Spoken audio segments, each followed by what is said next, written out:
Komið sæl aftur, hann sestur hjá mér Haukur Arnþórsson, stjórnsýslufræðingur, velkominn. Takk fyrir.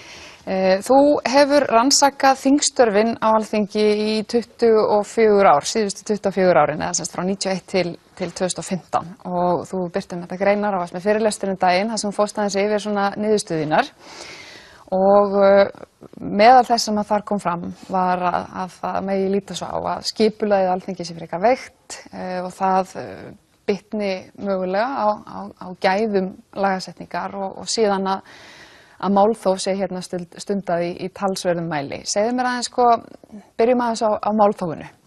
Þú tókst saman svo tölugögn og það er svona nokkuð sláandi niðurstöðunar varðandi það í hvað tími þingmanna er að fara. Já, málþófið hefur verið ósköp svipað lengi. Það hefur verið, þau gögn sem ég er að vinna núna eru frá 91 þegar að þingi fer í eina deild og málþófið hefur verið ósköp svipað allan tíman með litlum frávikum og það er á hverju ári eru heildarþingfundatími svona 700 til 750 tímar. Hann er nærði að vera 500 tímar á ári í nágrannaþingunum. Þannig við getum sagt að hér eyðir þingi meiri tíma í þingsalnum sem nemur svona tæplega 50% miðað við það sem er úti og það þýðir að það þarf að stytta tíma hér þriðjung ef hann á að vera eins og er í nágrannalöndunum. Og þau eru þá að eyða tímanum í þingsalnum í staðinn fyrir að vera þá að vinna í nefndum eða einhverju slíku? Það er góð spurning vegna þess að málþófið hefur væntanlega áhrif á mætingu í þingsal. Það er þannig að rúmlega 60% af dagvinnutíma þingmanna fer fram í þingsal. Þetta hlutfalli í Folketinget í Danmörku er rúmlega 30%. Og þessum mæta þingmenn vegna þess að þeir hafa aðrar starfsskyldur líka og ekki síst þurfa þeir að lesa sér til mjög mörg mál og taka þátt í alþjóðlegu starfi og nefndastarfinu og svo framvegis. Þessum mæta þingmennir með því að mæta illa í þingsal. Þeir mæta 70% þeirra mætir í þingsal við atkvæðagreiðslur en svo sjáum við að það er ekki skráð mæting utan atkvæðagreiðslna en við sjáum að þeir mæta síðan verr og bæði stjórn og stjórnarandstaða þannig að þeir myndu væntanlega ekki geta sinnt starfi sínu ef þeir sinntu lagaskyldu sinni að vera í þingsal þannig að þeir velja að vinna önnur störf með að þingfundur fer fram. Og hvað er það í rauninni sem að veldur þessu? Af hverju erum við að taka svona miklu meiri tíma í þingstörfin eða sem sagt þingsalnum heldur en eins og nefnir Danmörku? Hvað er það í þeirra skipulagi sem gerir það að verkum að þau geta forgangsraðað sínum tíma með þessum hætti sem þú nefnir? Það er mjög sennilegt að það varði samninga niðurstöðu mála. Stjórnarandstaðan er með málþófinu að koma sér í samningsstöðu og næri yfirleitt samningum málu þar sem það er sameiginlegt nefndarálit af jafnaði 70% mála og 30% mál fara í gegnum meirihluta áliti nefnda. Þannig að við getum notað þessi hlutföll og sagst að stjórnarandstaðan nær ansi oft samningum og hún gerir það, hún neyðir ráðherrana til samninga með málþófinu. Nú í nágrannalöndunum er meira samið fyrirfram. Það er sem sagt jafnvel gert í ráðuneytunum áður en máli kemur fram í þingið og þá eru meðan verið er að útbúa frumvörpin. Meðan verið er að vinna máli. Já, bara á fyrri stigum málsmeðferðarinnar, áður en það kemur í þingið. Og er það verið að kalla eins og núna kynna ráðherrarnir frumvörpi sín í ríkisstjórn og síðan ferðin í þingi og þaðan í nefndir og það er kallað eftir umsögnum frumvörp. Er þá verið að gera það til dæmis bara inn í ráðuneytisvinnunni? Og er þá stjórnarandstaðan, kemur hún að einhverju leyti að ráðuneytisvinnunni á þessum fyrri stigum? Stjórnarandstaðan kemur ekki að málinu á fyrri stigum. Hún sér máli fyrst þegar lagt fram í þingsal en hins vegar eru ráðuneyti byrjuð að hafa samráð.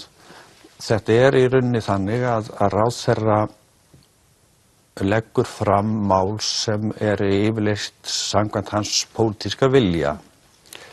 Á nágrannalöndunum leggur ráðherra væntanlega meira fram mál sem búið að semja og ekki akkúrat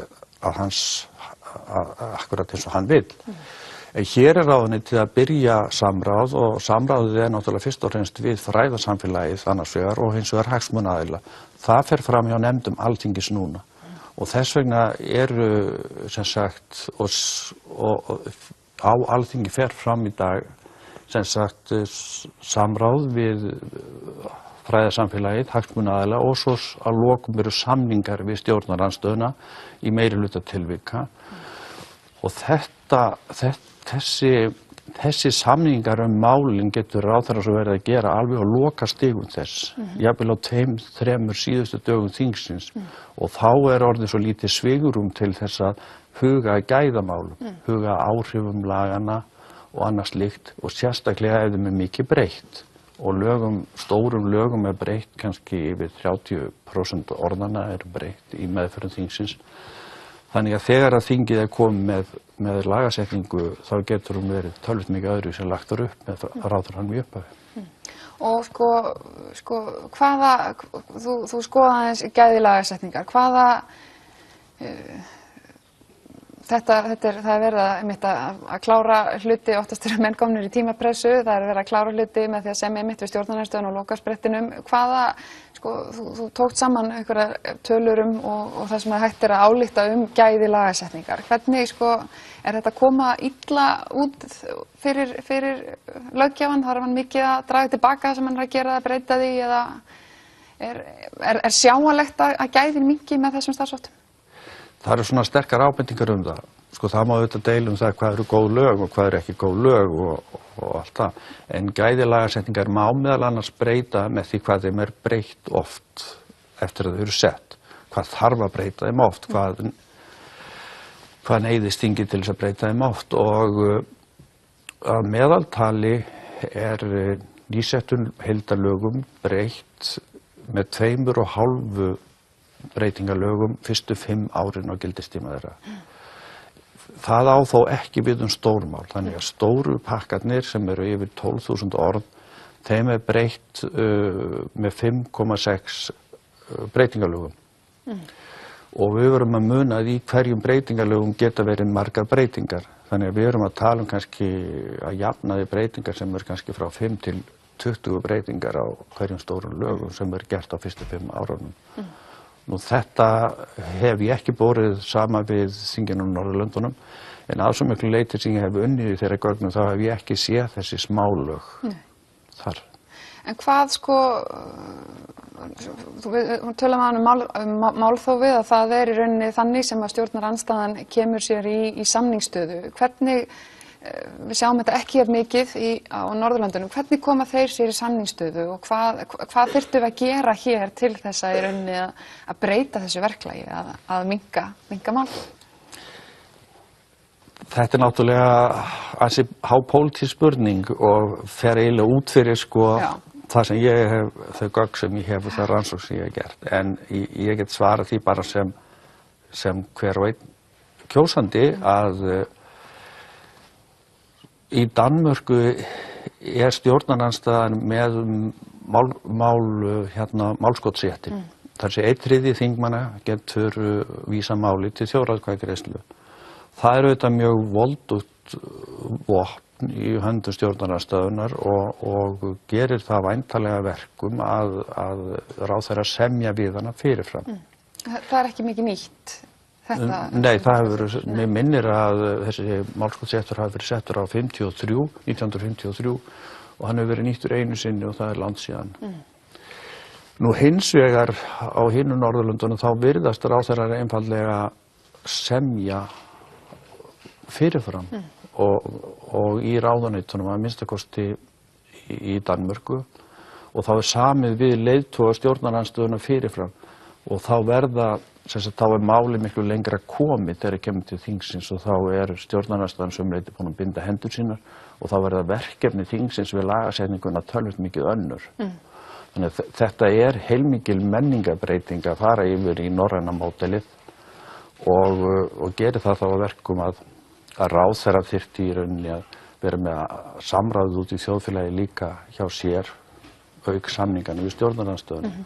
Ef að við kemum þessu fyrirkomulagi á, þá gæfist tækifæri til þess að gaumgæfa lagasetninguna miklu betur á Alþingi og eins og sé verkefni myndu breytast á Alþingi og í nefndum þess ef að ráðherra væri komið lengra um mál.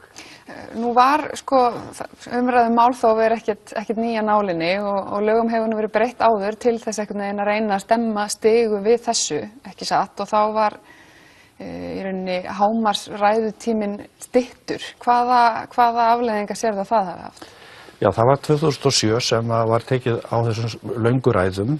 Hér áður fyrir voru langar ræður fluttar í málum sem áttu að stöðva, gjarnan fluttar í þeim málum. Og þær voru kallaðar eitt hjörl eða svona til gamans. Og 2007 er setta reglur takmarkaðan ræðutíma, en þá jafnframt opnað á aðra möguleika og frá hruni, þessi möguleika voru fyrst og fremst notaðir eftir hrun, og frá hruni þá hefur hlutur andsvara og hlutur umræða störf þingsins og fundarstjórn forseta farið úr öllu valdi, og það breyting af málþófinu. Það má miklu frekar segja með því að nota þær málategundir, þá sé stjórnarandstaðan að hindra störf þingsins, meðan að nota löngu ræðurnar, þá var hún meira að hindra einstök mál, hún var að vera með málþófi hverju máli. Nú ég get nefnt sem dæmi þetta að ef við berum saman fyrir og eftir hrun, þá hefur andsvörum fjölgað 4.000 og það þýðir 133 klukkustundir á þingi sem að andsvör eru núna. Og umræður störf þingsins og fundarstjórn forseta, þeim hefur fjölgað úr 300 í 3.000 fyrir og eftir hrun. Og þær taka á 90 klukkustundir, þannig hérna erum við farin að tala 230 klukkustundir í þinginu, eða hátt í þennan þriðjung sem þarf að minnka þess að þarf að stytta ræðutíma til þess að sambæra Norðurlöndin, sem bara þessum tveim tegundum. Þannig að svona hefur málþófið breyst. Menn að tala þá í rauninni styttra en þá oftar bara? Já. Ein spurning svona rétt í lokin, þessi óskilvirkni áhyggjuefni, þetta eitthvað sem brýn þörf á að gera eitthvað í og breyta? Ég tel það nú, já. Það hafa nýlega komið upp dæmi þar sem Alþingi hefur samþykkt lög sem svo þarf að taka tilbaka. Það eru minnst 2 dæmi slíkt í vetur, þar sem hafa slík mál komið upp á. Nú það náttúrulega svo að við búum í sífellt flóknara þjóðfélagi og það þarf að gaumgæfa mál mjög vel. Við erum að setja lagasetningu á sífellt fleiri sviðum. Nú síðan getum við sagt að þessi vinnubrögð sem eru ástunduð, eða þessi menning, þingmenning, hún kemur kannski sífellt verð út eftir því sem samkeppnin tíma almennings meiri. Samfélagsmiðlar og menn vilja fá hnitmiðaða umræðu, stutt skilaboð, en þú ferð ekkert svoleiðis á þinginu. Haukur, kærar þakkir fyrir komuna. Bergur Ebbi Benediktsson rithöfundur sest hjá mér hérna eftir örskamma stund.